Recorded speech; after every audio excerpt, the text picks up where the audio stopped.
know myself.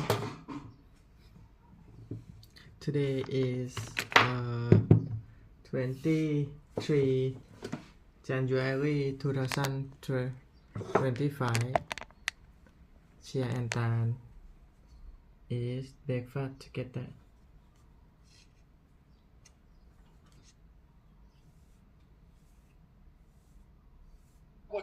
Longest presiding public company CEO in the enterprise software industry. Nobody has been. จะไปฉี่กัน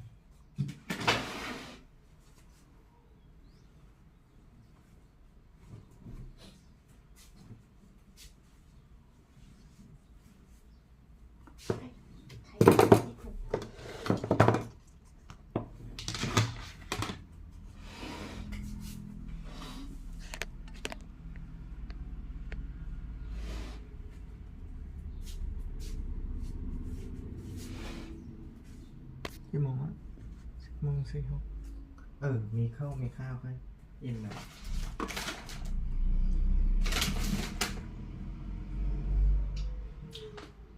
ไม่พออะไรหรอป่าจะกินสดๆ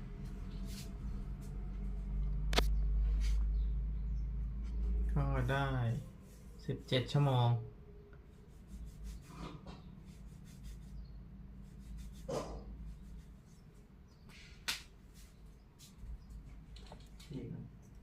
อะไรเสร็จแล้วไม่ใช่ของเธอหัดอบแล้วตั้งแต่ตอนนี้กี่โมง10:47ของเราน่าจะถึงเวลากินแล้วแหละของเธอ24 ชั่วโมงน่าจะ25 ชั่วโมงของเธอ17 ชั่วโมง25แล้ว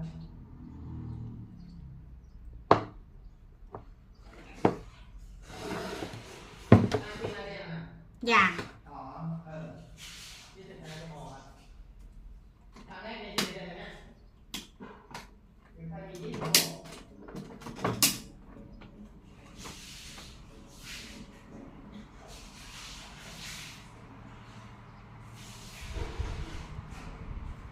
แล้วเมื่อก่อนเธออยู่ไปกินร้านของเราก็ประมาณ24 ชั่วโมงอะนะเกือบทุกวันนะว่ากันทำไมหน้าเด็กกว่าเชียร์เยอะเพราะว่าไอ้ฟาสติ้งมาตลอดเราก็ไม่โดนแดดอีกโอ้โหเราก็นอนเร็วนิดโอ้โหมีแต่ทำแต่สูตรทั้งที่เธอไม่รู้นะว่ามันเกี่ยวข้องกับการอายุยืนแต่ไอ้ที่เธอทำทั้งหมดนั่นแหละทำให้อายุยืนส่วนเชียร์มีแต่จะแก่ทำแต่นอนดึกตื่นสายโดนแดดนอนน้อยกินเยอะแต่เธอแค่ยังไม่ได้ออกกำลังกายใช่ไหมคือตอนนี้ไม่ออกกำลังกายเพิ่ม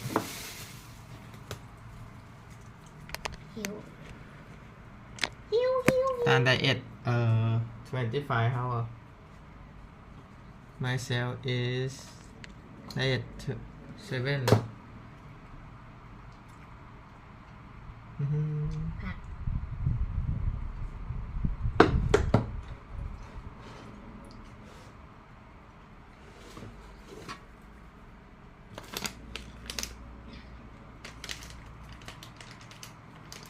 I diet 17 hour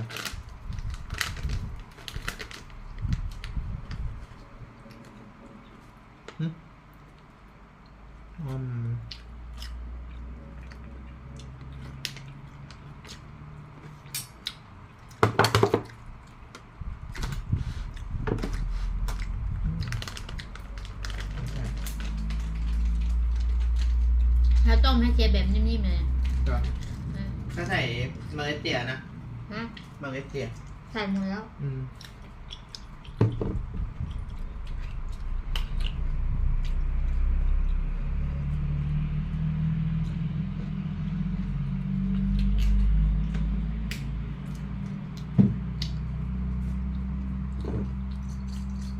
อันนี้ค่ะข้าว อ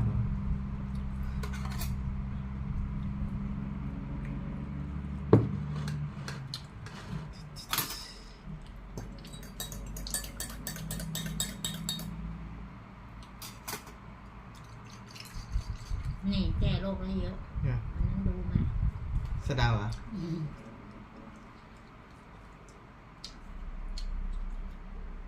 อืม อาหารเธออาหารคนอายุยืน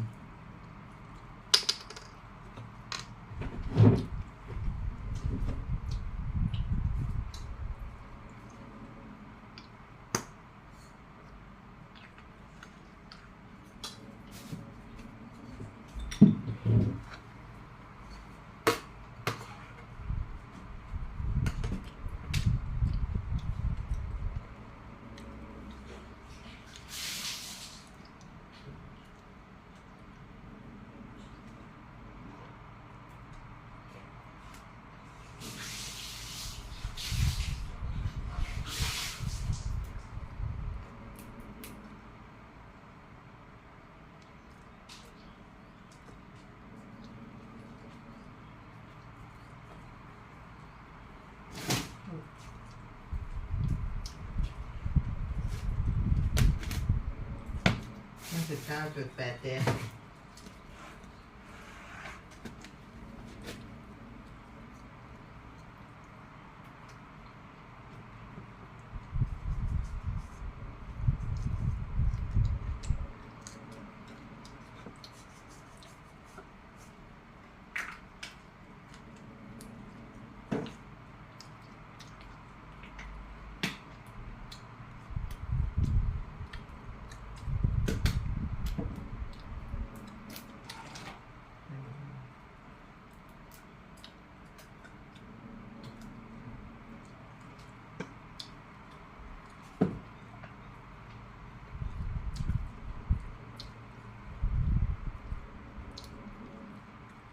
พอกินไปเรื่อยๆก็ไม่ขม ครับ มันๆเลย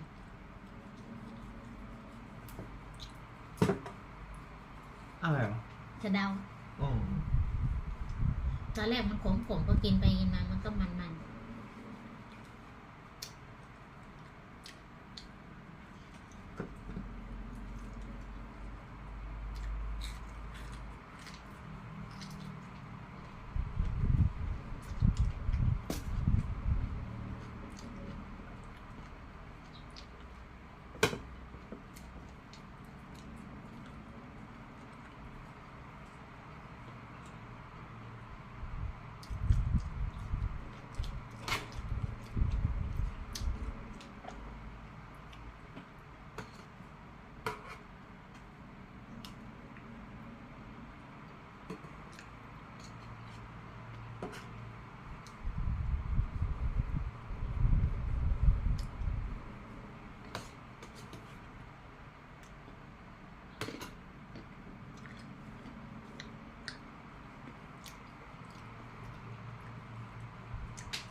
มันไม่ใส่สตรอเบอรี่นะ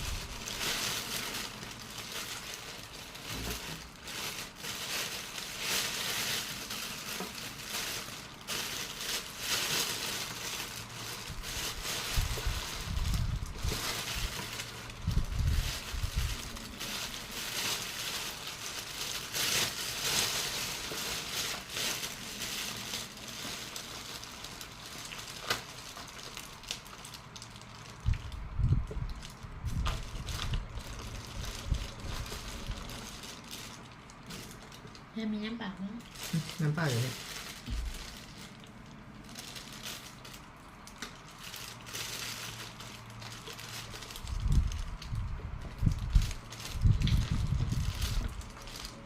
ผงช็อกโกแลตเด็ก อืม ติดไป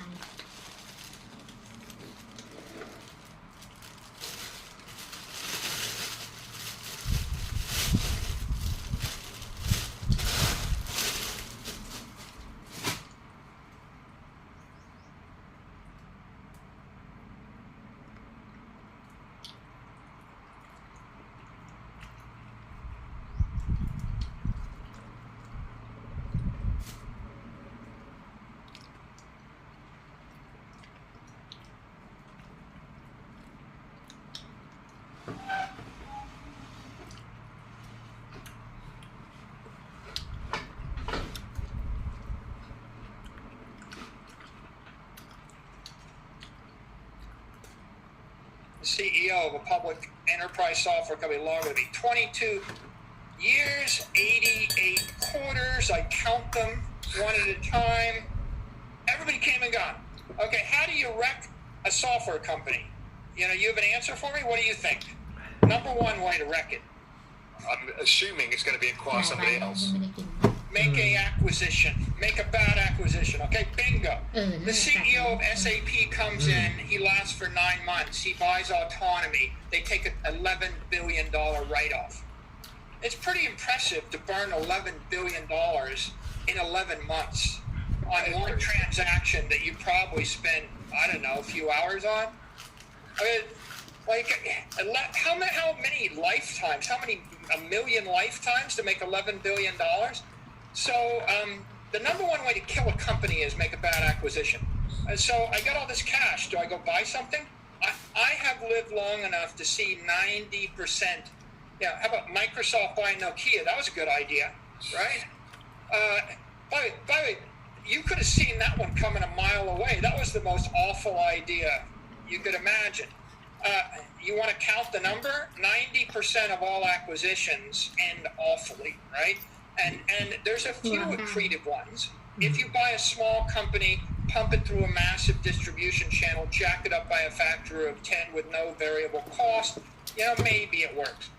But acquisitions are bad. So I'm not going to buy a company. So what else do you do with the cash?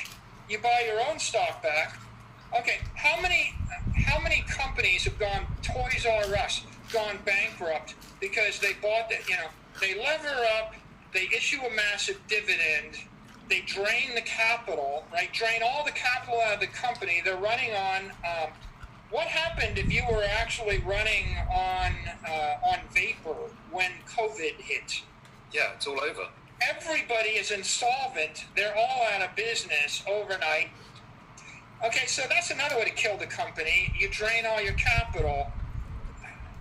So what's left? What the heck is left? Okay, Steve Jobs is my hero. Steve Jobs had a near-death experience with his company. Apple Computer was almost, you know, there was a point when Michael Dell told Apple they should just give the money back to the shareholders and shut down, right? That's a tweet you probably don't like coming back from me. Okay, so Steve Jobs kept all that cash, you know, till the day he died, and they accumulated. They didn't buy back the stock. I thought maybe I would like MicroStrategy to not die, and so I was going to keep the capital. And by the way, so I can serve the customers.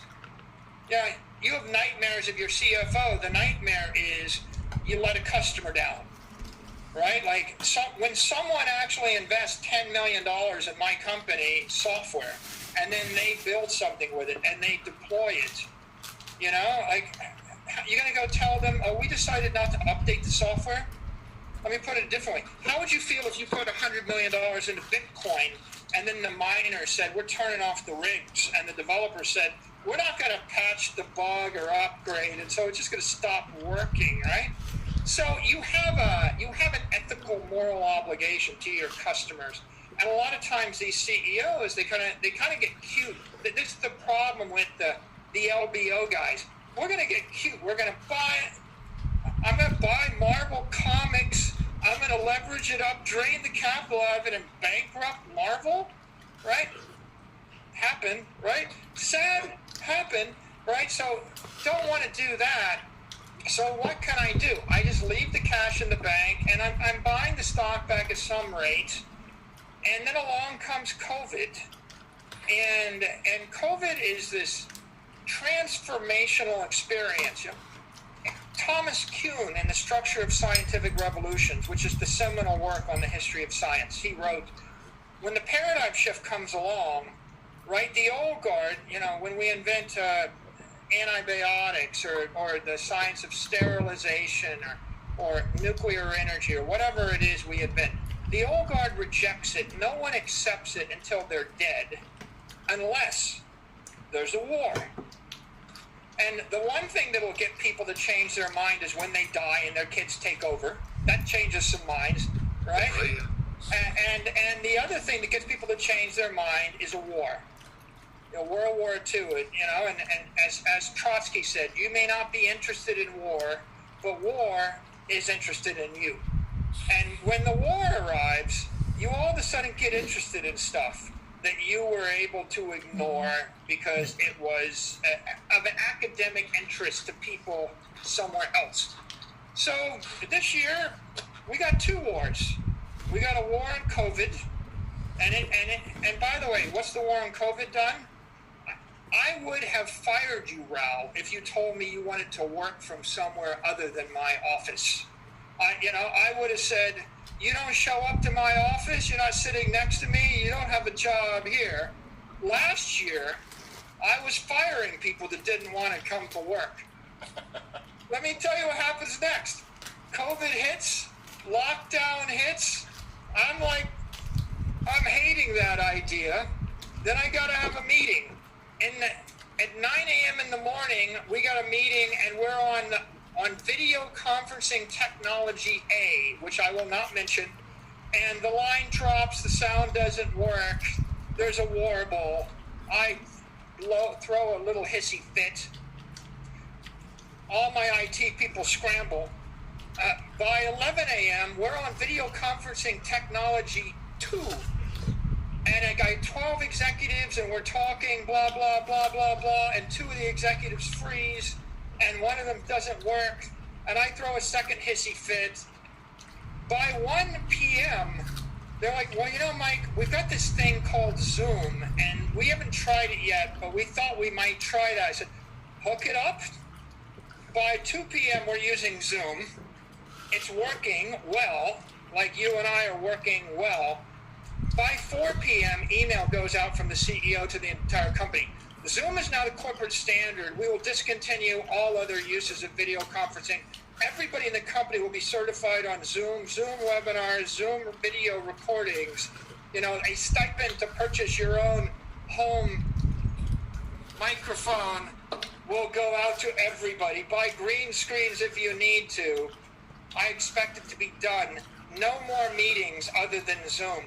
By 9 a.m. the next morning, 2,500 people have turned left, okay? That's what war will do to you, okay, in a hurry. It's like, because you got to. Now, the first war was the COVID war, and that changed everybody's P&L.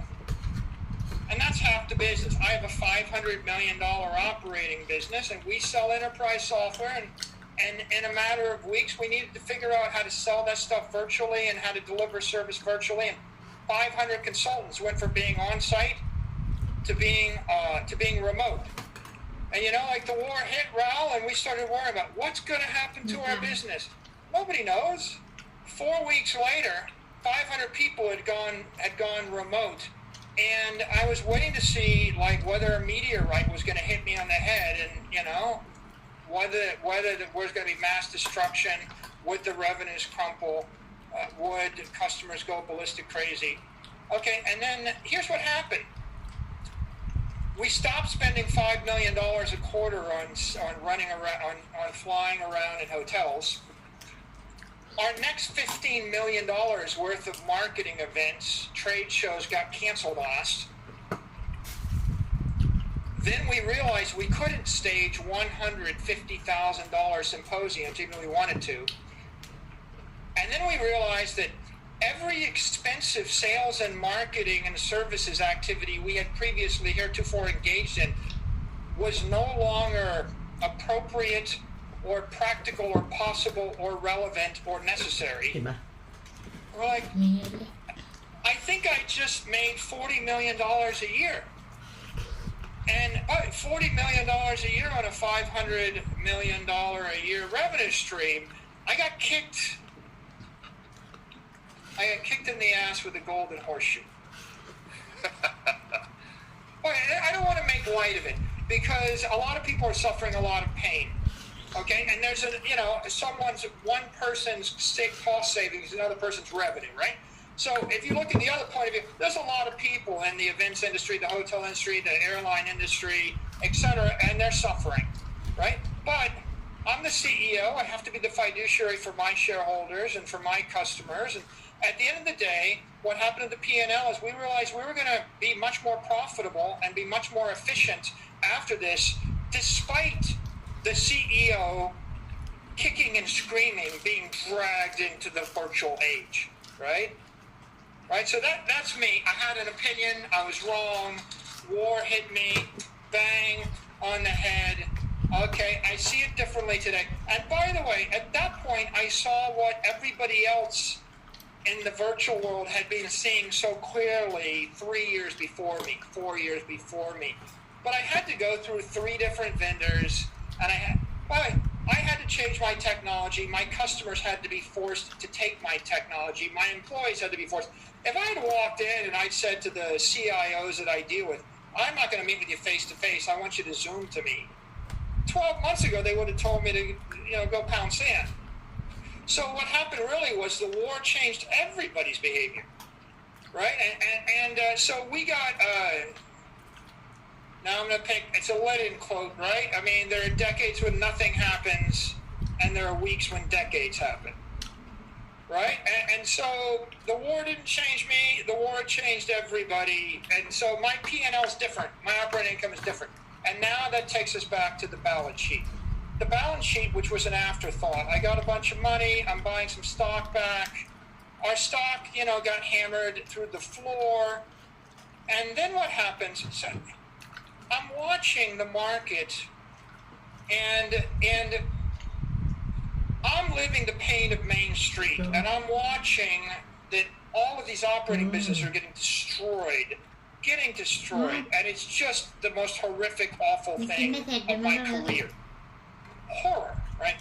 It's like I have no words for it. I'm not even going to articulate the words for it, except for to say I watched and felt with a horrifying pain the dismantling of ต้องกิ my นข้าวเข้าไปเย entire อะๆค่อยกินผลไม้ worldview, ทีหลังมันจะได้อิ่มข้าวอยู่ได้นาน not a big fan.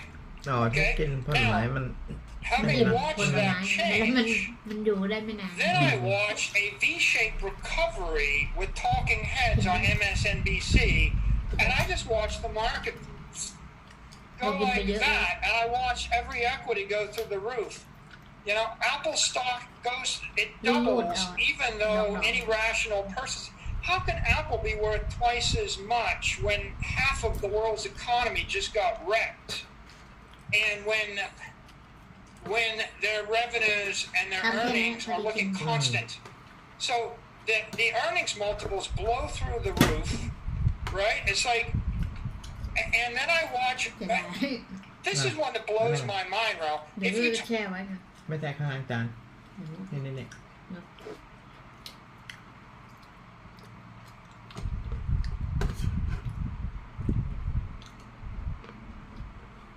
ใครอ่ะอืม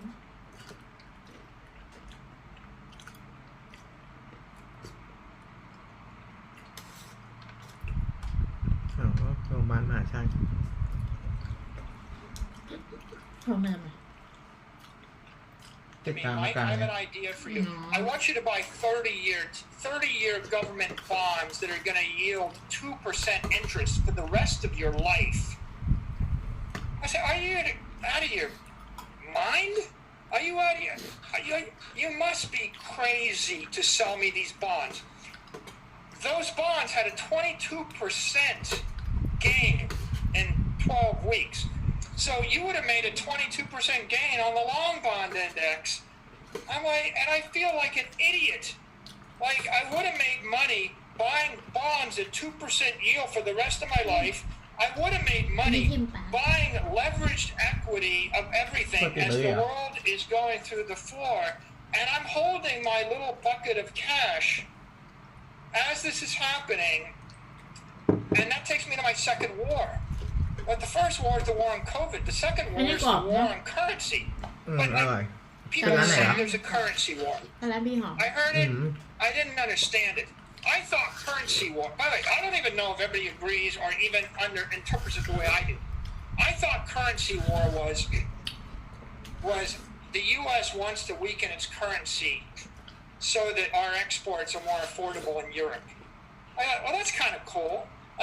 When the currency weakens, all of my revenues in Europe denominated in the euros go up by 20%, and my revenues in dollars go up by 20%, and it's good for my stock in dollars. It's like that's kind of cute. That's our currency adjustment. We get that every quarter, and if the U.S. dollar is weak, we feel good about it. When the U.S. dollar is strong, we have currency headwinds. Okay, that's second order currency war. Okay. The first order currency war is everybody in the world declared war on currency, and your $100 million in the bank that bought a bond that, maybe I buy a bond for $1 million that yields $50,000 a year. Okay, that's an asset that's interesting to me. I want to retire, I buy $1 million bond yielding 5% interest, and I get $50,000 a year. When the currency war hits, now that bond trades up to $2 million, and it yields $50,000 a year, but it's 2.5% yield.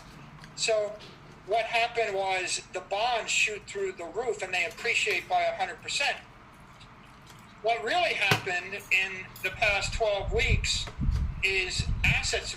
We saw asset inflation of 25 to 40%. Okay? CPI is such a misnomer, right? Like, people talk about inflation like it's CPI. Well, you can measure the inflation rate of consumer products and services. Yeah, I buy Domino's Pizza, and I buy Netflix, and I buy YouTube. Those aren't inflating. When I measure the market basket of consumer assets, it's like my entire dad would like to buy $1 million bond that yields $50,000 a year in interest.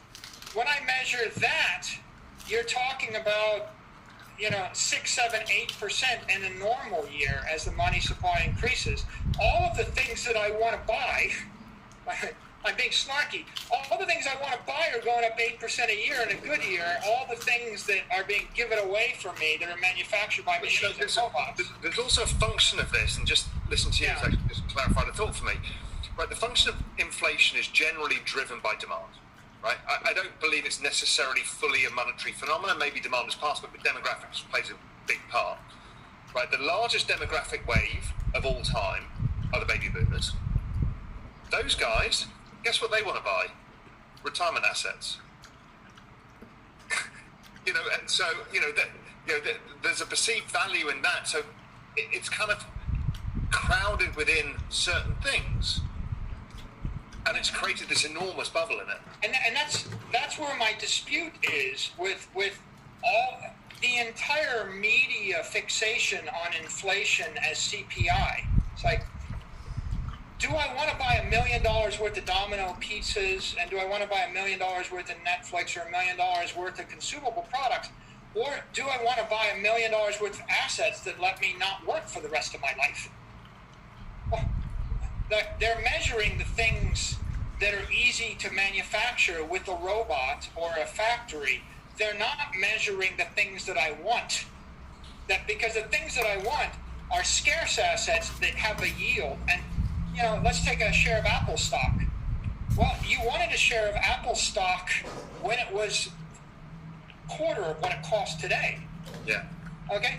It now costs 4 times as much. How can you say inflation is 2% if the thing I wanted to buy went up by 400%? Without the underlying business changing. Without the underlying business changing. So now we come back to currency war. The war's on the currency, and the result is 25% inflation on currency. If you're holding currency and you want, and what can you convert treasury assets to? You can convert them into other assets. Okay, I'm not going to buy Domino's pizzas with treasury assets. I'm gonna eventually buy a stock that has a dividend, or a stream of cash flows, or I'm going to buy a bond that has a stream of cash flows. And right now, the bond that I can buy is going to yield 1.3% interest for the rest of my life.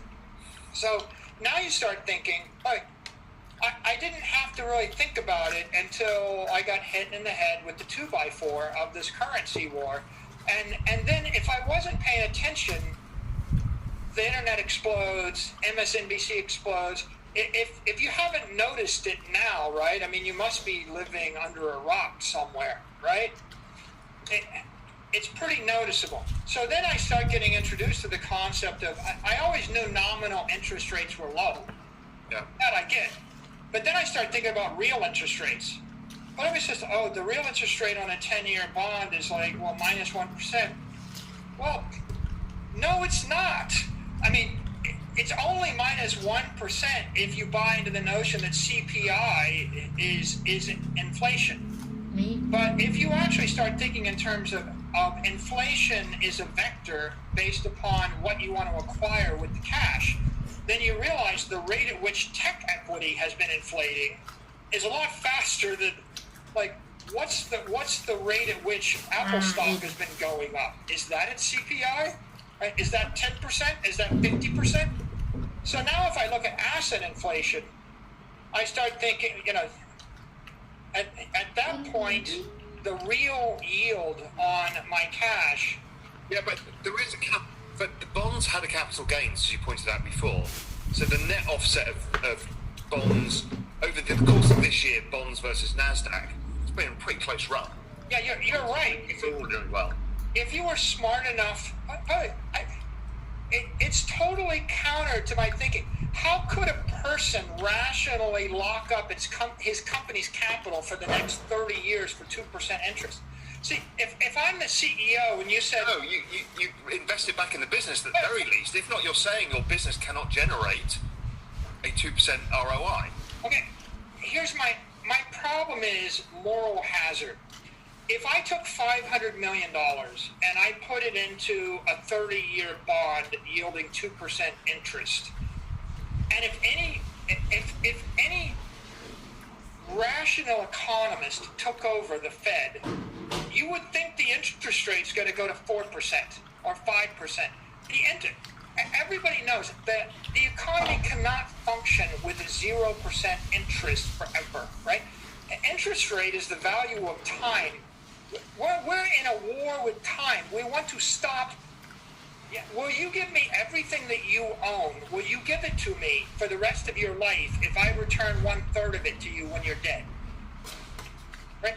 That's what 1% interest is, Ralph. Right? Yeah. Right? Give me everything you own. I will give you 1% of it back each year for the next 30 years.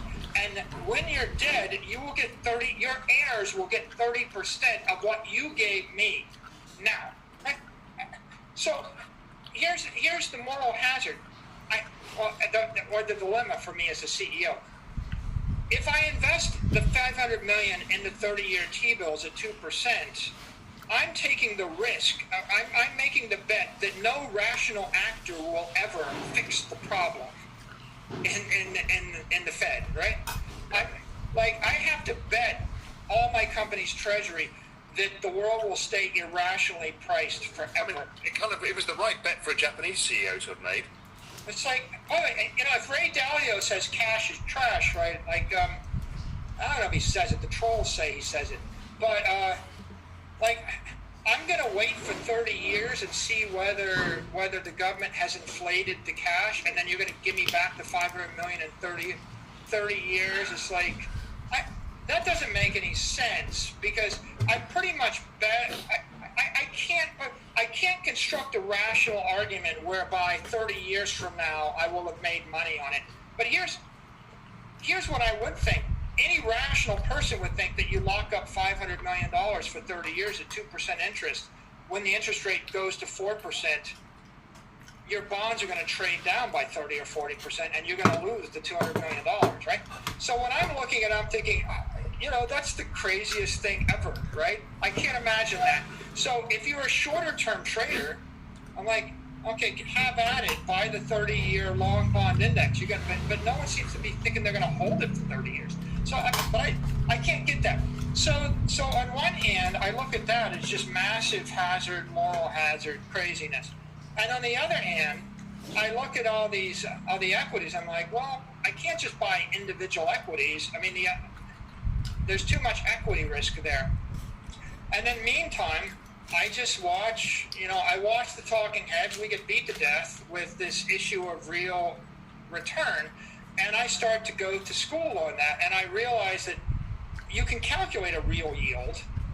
If your real yield is take the asset inflation rate and subtract that from the nominal yield, then the conclusion you come to pretty quickly is that the real yield on cash this year is minus 30%, minus 25%, right? If you were holding the cash. If you were holding a 30-year bond, you broke even, or maybe you're okay. But I'm not. If you're holding a 2, 3, 4-year instrument, the real yield is obscenely bad. It's minus 10, 20, 15, 20, 30. But it depends upon how you see that. The real yield on anything I was holding is bad. Now the question is, how do I get a positive yield? Like I use this phrase. I said, I come to the horrifying conclusion that I'm sitting on a $500 million ice cube that's melting. It's melting at 6% in a good year. And for the last decade, it's been melting at 6%. Okay, I was there, but I could ignore it. In good times, you ignore the 6%. But then when you have to actually get educated on macroeconomics, you realize it's been melting at 6%. And then you realize that this year it's melting 25%. And then you have to look out over the next 3 years and ask the question, is it going to continue to melt at 20% a year for the next 3 years? Is it going to melt at 15% or 10%? If you think of it in your terms, because basically part of your construct is that opportunity cost is your negative yield, essentially, right? Now, let's say you're a corporate treasurer and you've got 500 million, with the CEO, you've got $500 million. As you said, you could choose to make an acquisition. Well, guess what? It's 40% more expensive now in the sector that you want to acquire. So as you say, your opportunity cost has been incredibly expensive by sitting in cash. So to offset that, which I guess is what your mentality is, you need an asset that can offset that opportunity cost without overpaying for the asset. Raul, and you say a wise thing that an investor gets. I was CEO. I didn't get it. I didn't get some things until I got it. Okay, until this year. I would go to my investors and I said, well, we got a great company. We got $500 million, $600 million in cash, a great bulletproof balance sheet. And they looked at me like we're not going to value the cash. Like, they didn't value my cash. They thought it was like worth nothing. And, I kind of took offense to that. Like, they don't get it. Like, that the cash means that we're indestructible. We're going to live forever and we can do the right thing by our employees, our shareholders, and by our customers, right? And why is it I'm being punished for being virtuous, for saving my money, and for being responsible and conservative? Right? And I was kind of, angry, not angry, irritated a little bit, like they don't get it. And then I realized they kind of do get it. They had a different perspective. I just didn't understand what they were trying to tell me. And their perspective is, there's no rational investor that would raise $1 billion and say, my plan is to put it in cash and wait, right? You can't go raise that money. So their perspective was assets are inflating at 6% or 7% a year in a good year. If I'm not beating 7%, I can't stay in this business. So that takes you to this notion that the asset inflation rate is actually just the cost of capital. Okay? And bingo, your cost of capital, if you're the CEO of a publicly traded company in a good year, in a normal year is 6% or 7%. You better actually generate more than 7% with it, or you got to give it back to the shareholders.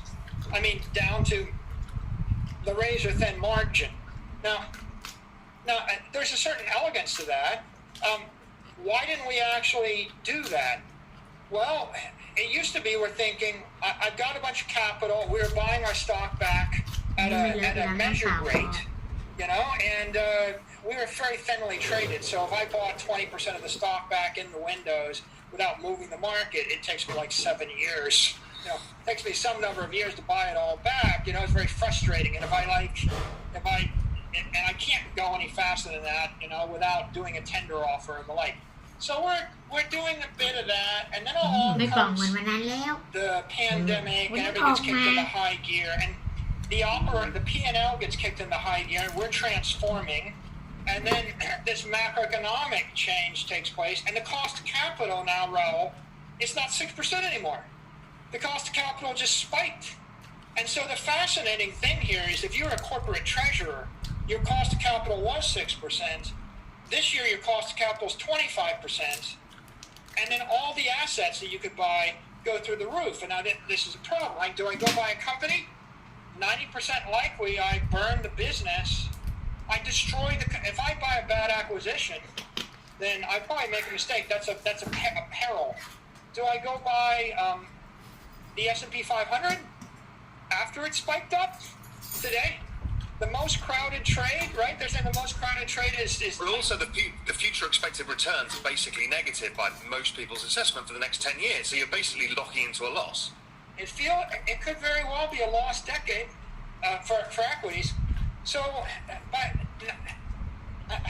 I watched television for the past 4 months, and it's amazing to me that the equity commentators manage to find something positive to say every single day, you know, every single day. It's amazing. So yeah, that doesn't really work for me. So my cost of capital spikes. I get sensitized to the issue. We start thinking we got to do something. Okay, so now you put yourself in my situation. You have $500 million in cash. Cost of capital went through the roof, and every central banker wants to print more money, and every intelligent investor is telling you that cash is trash. What would you do if you're me? I came to the same conclusion you did. I mean, it's basically is you need to look for an asset that's going to protect you in a number of scenarios, that has a high expected upside, that beats the cost of capital. And so that's the only thing I can think of. And so to me, it came down to gold and Bitcoin. So we tick through these. So what can I buy? I'm not going to buy an individual equity. I'm not going to buy another company. Can I buy a portfolio of commercial real estate?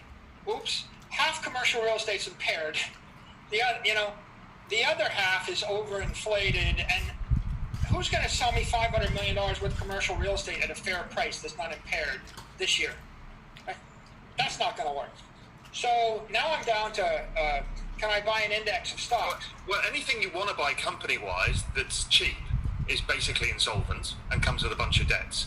Anything that doesn't come with a bunch of debts is crazy, ludicrously expensive. Okay, you're right. I get it. And so mark that off the list. So now what have I got? Precious metals and Bitcoin. So I look at two things that I completely dismissed, was oblivious to my entire life, Raul. Right?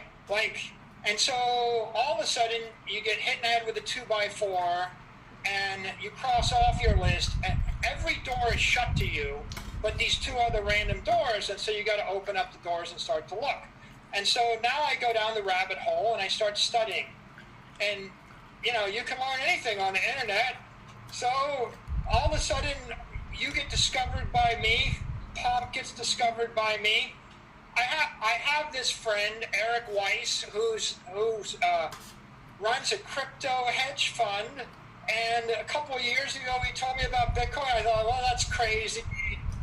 I kind of dismissed it out of hand, well, I mean, couldn't someone else create a Bitcoin cryptocurrency and then all the money will drain away? And maybe, how do you know it's going to work? And so I just don't even look at it, don't even think about it, And when all the other doors shut, this one opens, and now I have a problem, right? If someone took $500 million out of your bank, put it in your backyard, opened the back gate, and then every month someone came in and they burned 2% of your money, it's like you go from thinking your money is safe to having extreme anxiety.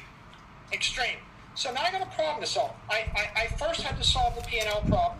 Now we switch to the balance sheet. And so what do? Well, take this off. First I go and I study the stuff, and I get to introduce the stock to flow, right? And all of a sudden I'm looking at plan B, and what is stock to flow? Okay, 2%, 2% of the gold supply gets inflated every year. And then I start doing the math, and then I start thinking about it. I'm thinking, well, 2% minus, whatever, it's better. And then I start looking at crypto, and I look at Bitcoin, and then I realize, and then I start with all the concerns about Bitcoin, right? What if it gets forked, right? I mean, there's nothing more anxiety-inducing than when someone puts 8 pages in front of you of what happens to your crypto if it gets a hard fork or a soft fork and you're studying it. So I started studying it, but then I realized, here's what I realized in short order. Bitcoin's a $200 billion asset. Bitcoin is a hive of cybernetic hornets doing the bidding of Mother Nature, protected by a wall of encrypted energy, right? That's what I saw once I started to dig it. It's a living cybernetic hive creature with a wall of encrypted energy, and Lord help the guy that tries to shove his hand into that hornet's nest and steal from it, right? And I thought, that's interesting. And then I studied Ethereum. That's the number 2. And then I realized Ethereum is something totally different, a world computer, and they're still chasing after functionality. All sorts of functionality. And more power to them. Decentralized finance, it's interesting. It's experimental. It might be something that MicroStrategy's build something on in the future for Ethereum. Yeah, I mean, I guess what I'd say is I saw all that stuff, but there's still a question of will it work? It has to be proven, and there are centralized competitors to it, and they're not done with the functional architecture. I mean, if you understand proof of work, then when the founder says, well, we think we're going to switch it to proof of stake because we don't think proof of work will work for us, then you realize there's a fundamental dogmatic set of assumptions, and there's an existential debate going on there. Sure, fast forward to the conclusion, which is, if you look at all the proof of work crypto networks, Bitcoin is 92% of them all. The next competitor is 2%. The next competitor is 1.5%. The next competitor is less than 1%. It's the market screaming to you that there's a winner, right? So when everybody says, well, there might be another one. No, there wouldn't be. Well, this might be the MySpace. Well, no, if you knew anything about the history of MySpace, you would know that MySpace flamed out at $1 billion.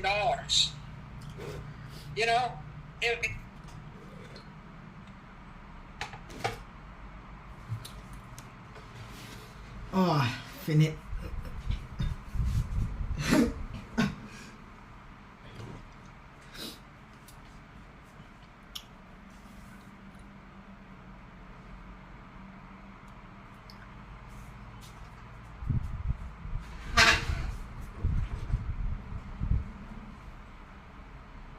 61.74 เพิ่มเกือบ2กิโล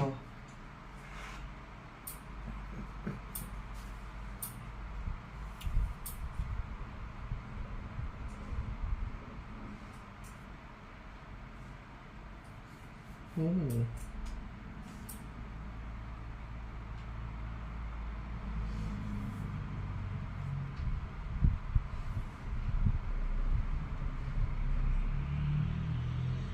อ่า